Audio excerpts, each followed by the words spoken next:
Good morning, everybody. We are looking at a low-end severe weather threat in areas in Florida, with a 2% scenario risk being marked a marginal severe weather threat and a 5% damaging wind risk. We are also looking at more snow for the upper Midwest, with a few more inches of snow for northern Indiana, northern Illinois, and eastern Iowa, Wisconsin, and central Michigan. And even the Northeast could get some more snow from this little Alberta clipper that is passing through.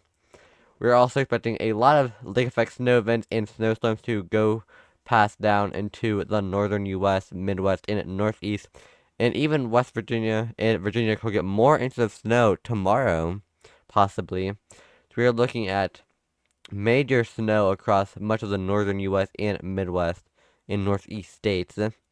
We're also looking at possibly a major Arctic cold blast around the 12th to 13th that could bring freezing temperatures down into areas like northern Alabama, Mississippi, Georgia, and even Tennessee could reach down into the single digits, even the negatives possibly. I'll be breaking that all down in this video, so let's get started now. Here is our SPC Outlook for today. You can see in areas like Central Florida, we have a low in 1 out of 5 marginal risk for severe weather today, with a 2% chance of risk being outlined in Central Florida. We could have a spin up or two possibly across areas in Central Florida, and we have a 5% damaging wind risk. So main threat is going to be just damaging wind, mainly expecting a QLCS line, so a line of storms expected, but there could be a brief embedded tornado or two with those storms, as we do have that 2% tornado risk. Let's go look at the models for today for that severe weather risk, and then I will get into our Arctic air possibly and our snowstorms. Here is our expected reflectivity for today in areas in Florida on the HRRR model, which is just our short range weather model. We see as we go into the afternoon hours, we start to see a line of storms form across the panhandle of Florida and eventually move down south to central Florida. We do see a couple of discrete cells come off the Gulf, and that could form our 2% tornado risk possibly. And mainly we see a lot, mainly going to be a very messy setup overall, but definitely still a risk for tornadoes, as we could have a brief spin up or two, as we do have storms are first coming off the Gulf. They are pretty discreet and could try to drop a tornado really quick. It'd be a very weak and brief tornado, but it's still a possibility. And then as we go into the overnight hours, this storm does eventually disintegrate as it goes off of South Florida. And then that's just our severe weather risk. We only have general thunderstorm risk for the rest of the next 3-day outlook. So we only have a risk for severe weather today. Severe weather is going to be mainly quiet for a little bit until we get into a more active winter pattern, which our jet stream is more active, which could cause more severe weather down south and towards the central U.S. possibly. But let's go look at our cape for this setup. Here's our surface-based cape on the HRRR model for today, which is the afternoon hours. We have about 1,000 to 2,000 cape on areas in central Florida. Very low and not much energy for these storms. Cape is basically just our energy for storms to develop. We definitely have a decent setup, but it's going to be mainly a linear threat. Let's go look at our bulk shear. Here's our bulk shear on the HRRR model. Just a little bit in time. You can see where that line kind of ends right there, where you see that little line of bulk shear. That's basically just what is driving our QLCS line. So if we get any tornadoes, they'd be very wind driven. You can see in the afternoon hours and then overnight hours where that bulk shear comes in. That big line of bulk shear. Basically just showing that cut between our line of storms and our non-line of storms area. But let's go look at our significant tornado perimeter. Here's our significant tornado perimeter for today. We have decent numbers. Let's check out a sounding real quick. Here is a sounding for this area. You can see very low cape, mainly a shear driven risk. Pretty strong cap, but decent wind shear and decent temperature and dew point change. It's very decent setup overall. Nothing too crazy expected, but it's definitely possible for a spin up tornado or two. You can see the possible hazard type right here. It says marginal tornado possibly. That does not mean that we will have a tornado, it just means that the ingredients are decent for a marginal tornado threat. But let's go check out our temperatures and our snow possibly. Here is our precipitation type / rate. Basically just shows our lows, pressures, high pressures, and if we have rain or snow. See that? We can see that snowstorm right now near Iowa that's passing through. Go back a little bit in time. This is about right now. We can see in northern Iowa and northern Indiana, that area, or sorry, in northern Illinois, eventually we're going to go into northern Indiana, that area of lake effect snow that may cause a few inches for far northern Indiana, Illinois, Ohio, and even some of central Michigan could get a few inches of snow possibly. And we see it move into the northeast, and it cause a few more inches of snow for them. I'll pull up the actual snow totals in just a moment. But then we can see we actually see more snow for areas in eastern Kentucky and West Virginia and Virginia. And if we go a little bit more ahead in time, we can see a high pressure system starts to dominate after this last thick effect snow band goes through around the 9th, causing more snow for northern Ohio.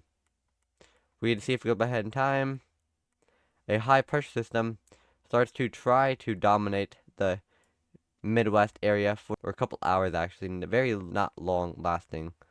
This high pressure system will last for, but it will bring temporarily cold temperatures for just a few hours for that day, and then we could get more lake effect snow with another low coming from Canada. That will bring a few more inches to Indiana, Illinois, Ohio, Michigan areas, and even Iowa, Minnesota, North and South Dakota areas.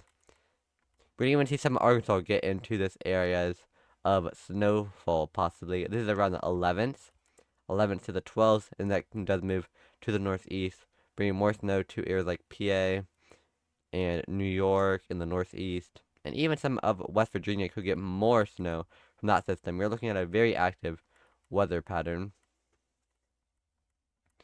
Just going to have a lot of little lows coming down that is going to cause a few inches of snow across much of the U.S., the Midwest, sorry, in the northern U.S. So, let's go look at our temperature outlook, our temperature anomalies. Here's our 850 millibar temperature anomalies. We can see that high pressure systems start to dominate around the 10s, possibly for just a few hours to a day, and then we get more that another low pressure system comes down and takes over in the Midwest area and it causes more snow and cold temperatures. And we see around the 12th to the 13th, major cold blast from the Arctic comes down into the U.S., possibly causing colder temperatures down into northern Florida and the southern U.S. The pinkish purple color, that means that we have below average temperatures for this time of year, which means the lighter the color, the lower the temperatures. Let's just take a peek at our possible temperatures. On the 13th, again, this is pretty far. This is about 6 to 7 days out. So it definitely could change, but models are starting to hint at this. Let's look at the temperatures, and then after that, I will go look at our snowfall totals. Here is our temperatures. These are normal temperatures, not wind chills. I'll look at wind chills also. We can see around the 12th to 13th, when that Arctic air blast starts to dive down. Very cold temperatures. We see negatives across much of the northern U.S. The 1 digits to about 10 to 15 to 20 degrees across much of the Midwest and Northeast. And we can even see 20 degrees down in areas like Georgia, Alabama, Mississippi. This would be the coldest temperatures they've had all year. Very, very cold temperatures expected from this Arctic air blast would cause major freezing across much of these areas. And yeah, very cold. Let's look at our wind chills though. So yeah, very cold temperatures expected, but here's our wind chills. As we go into the 12th, we can see negatives, -16, -5 across areas in North South Dakota, Minnesota, Iowa, and even Nebraska areas. Going down into the 2s in areas like Ohio, negative in Indiana and Illinois areas. We can see negatives down into Tennessee, possibly. The GFS model is showing -2-degree wind chills down into Tennessee. That'd be record-breaking temperatures for this time of year for these southern states. And even the Midwest and Northeast, this would still be record-breaking temperatures for you guys also. It would be very, very record-breaking temperatures. So we'll have to see how this plays out. I will look at a few different models. I'm just looking at the GFS model first, and then I will switch to the Euro and the Canadian model. But let's go look at our snow totals on the GFS. Here's the 24-hour snowfall totals on the GFS model, showing that snow a few inches in areas in Illinois, Indiana, and Michigan areas from this little Alberta clipper. And then we can see again on the 8th where we get that snow in areas in West Virginia and Virginia areas. We can see 2 to 4 inches of snow possibly. Again, for these areas, they have already had 2 to 5 inches that has already fallen just a few days ago. And then we see behind that Alberta clipper, we see more lake effect snow start to dive down into the northern U.S. In the northern Midwest areas, possibly 1 to 7 plus inches of snow across areas in South Dakota, North Dakota, Minnesota. Sorry, not South Dakota, North Dakota, far northern North Dakota, Minnesota, Wisconsin, Michigan, and even the Northeast could get some of this 1 to 7 inches plus of snowfall hold on the GFS model at least. We're going to check a few different models, like I said. But then we see behind that, on around the 11th to 12th, we see another major winter storm start to dive down into the U.S., causing 1 to 6 plus inches across areas in North and South Dakota, and in Minnesota and Iowa areas. And then by around the 12th, early morning 12th, so in about 5 to 6 days, we see more 2 to 3 inches across areas in Ohio, Indiana, and Illinois areas. And then the Northeast gets some of that too, with West Virginia possibly getting another 4 inches on the GFS model. So this GFS model has a lot of snow. This actually has this snow sticking around in Ohio areas for about 1 to 3 days. And then we get more lake effect snow in the GFS model around the 15th. That's way, way too far out to know for sure. That 100% will change, so definitely take that with a grain of salt. But the 12th, that's only about 5 to 6 days out. That could definitely happen on the 12th. Let's go check out our Euro model for our temperatures and our snow. We're also going to look at the Canadian model after. Let's first look at our 24-hour snow totals on the Euro first. So agree with the GFS is a few inches, 1 to 5 inches across areas in Iowa, Indiana, Illinois, and Michigan areas from that little Alberta clipper area. And we are looking at 1 to 3 to 4 inches in areas in West Virginia and Virginia, agreeing with the GFS model. The Euro also agrees with that another lake effect snow event behind this system. But we're seeing something a little bit different on the European model, not showing as much snow around the 12th from that lake effect snow event. It's showing very minimal snow. It's showing that the main risk would be in areas in Indiana and Ohio, with 1 to 2 inches, in the Northeast getting 1 to 5 inches possibly. To see how that plays out, that's 2 different model outcomes. One shows major effect snow across areas in North and South Dakota, Minnesota, Iowa, Wisconsin, Illinois, Indiana, and Ohio, and Michigan. And then one model shows only about 1 to 2 inches for these areas. And then it does show around the 10th snow with the GFS, showing a few inches of snow, 1 to 7 plus inches across areas in Minnesota, Wisconsin, far northern North Dakota, and the Northeast, possibly around the 11th to the 10th. And that is agreeing also with the GFS model, but it's not agreeing as much with our snow tools on the 12th. It's agreeing with far, far less snow for the Midwest areas. But it also agrees with that snow driving back down into West Virginia areas, but not as much. That is just one model. That's 2 models can be looked at completely different for. They are agreeing on some things, but some things there are showing way less snow on the European model. Let's go check out our temperatures on the European model. Here is the Euro model on our temperature anomalies. Again, same with the GFS. The pink means below average for this time of year, and the reddish orange color means above average. You can see that it does agree with a high pressure dominating for about a day or so, or a few hours, across the Midwest. And then more snow starts to come into the U.S. around the 11th to 12th. Let's see if it agrees with that major Arctic blast. It kind of does. Around the 12th, 13th. It kind of does, but it kind of has it more up north in Canada than it does in the U.S. area. So it still does agree with way below average temperatures, but it is seeing not as much of a crazy record-breaking event. It doesn't show it as far down south either. It shows it more up north on the European model. Let's go check out what the actual temperatures and the wind chills are showing on the European model. Here's the actual temperatures on the European model. still showing around the 12th, so let's go check that out. On the 11th, sorry, the 12th, 13th, still does show very cold temperatures in North and South Dakota, negatives in those areas, and in Minnesota, Iowa, Wisconsin areas, and even down in areas in Montana, sorry, not down, and Wyoming reaching 10 degrees and negatives across these areas. These are real, feel like temperatures.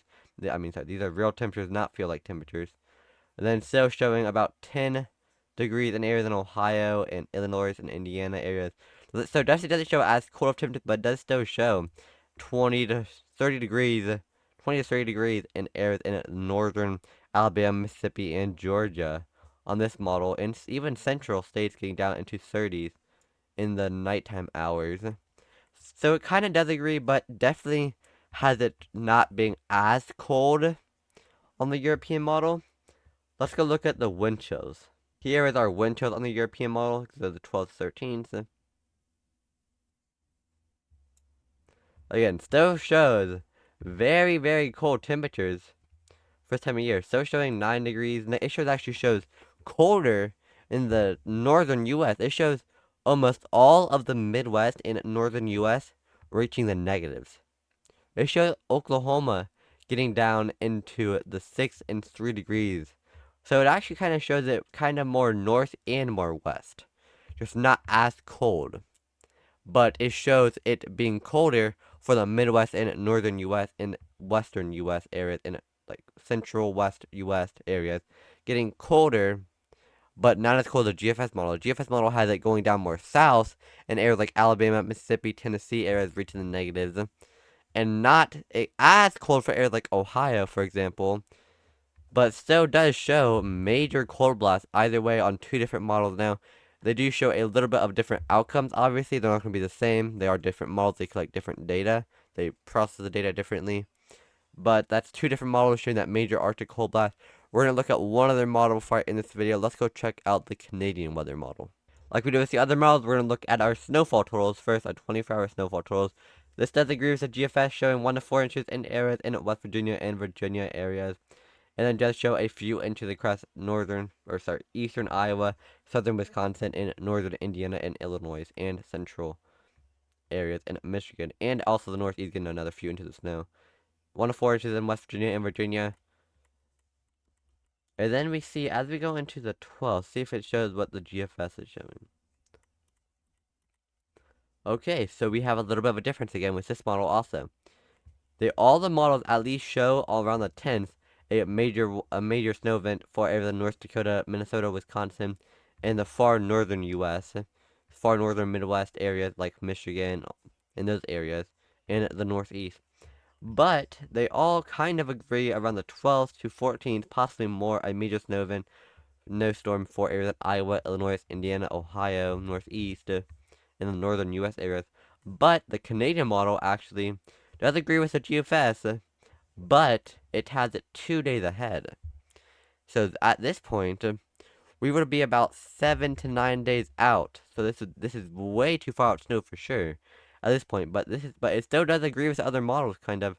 But this one actually has it getting 1 to 7 plus inches in areas in Illinois, Indiana, Michigan, North South Dakota, Montana, and even down in areas like 1 to 7 inches in areas in Ohio possibly.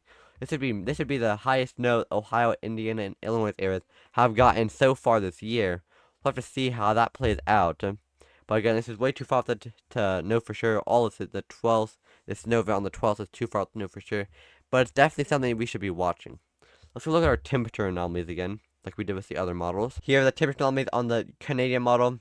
Also agrees with the Euro and GFS around the 10th, having that quick high pressure system develop over the Midwest for just a few days, for about a couple hours to a day. Make it a little bit warmer, but then we have more snow behind it possibly. Let's see what this does. Well, this agrees. It's way different.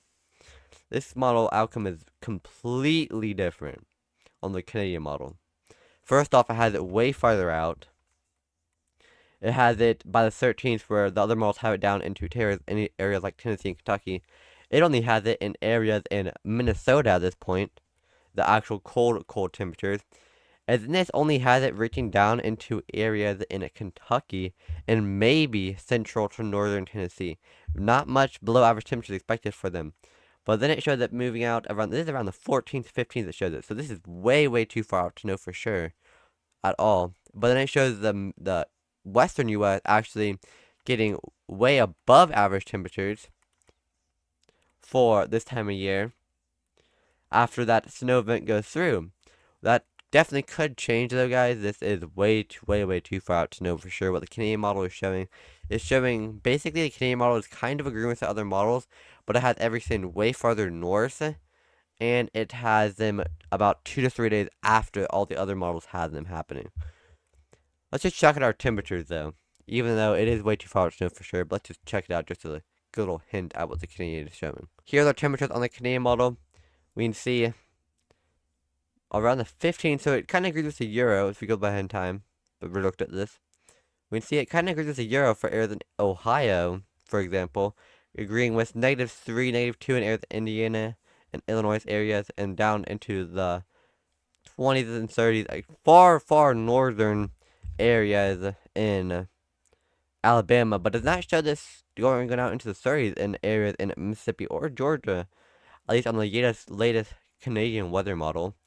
Definitely does agree a little bit different. It has it way farther north. It kind of stops it at around Tennessee area, going down into the 20s, and then it kind of stops it. But that's definitely all for this video, guys. I'm not going to look at the wind chills on the Canadian model just because it's just too far. I don't want to get too into the Canadian model just because of how far out it's showing this stuff happening. Showing at the end of the run over 200 hours out. It's just not accurate. Too far to forecast. It is a much longer video than this is probably the longest video I've ever made. Going over this, I've checked out 3 different models, broken them all down, and severe weather threat. But thank you all so much for watching this longer form video, longer than I usually would do. But make sure you guys like and subscribe for more forecasts.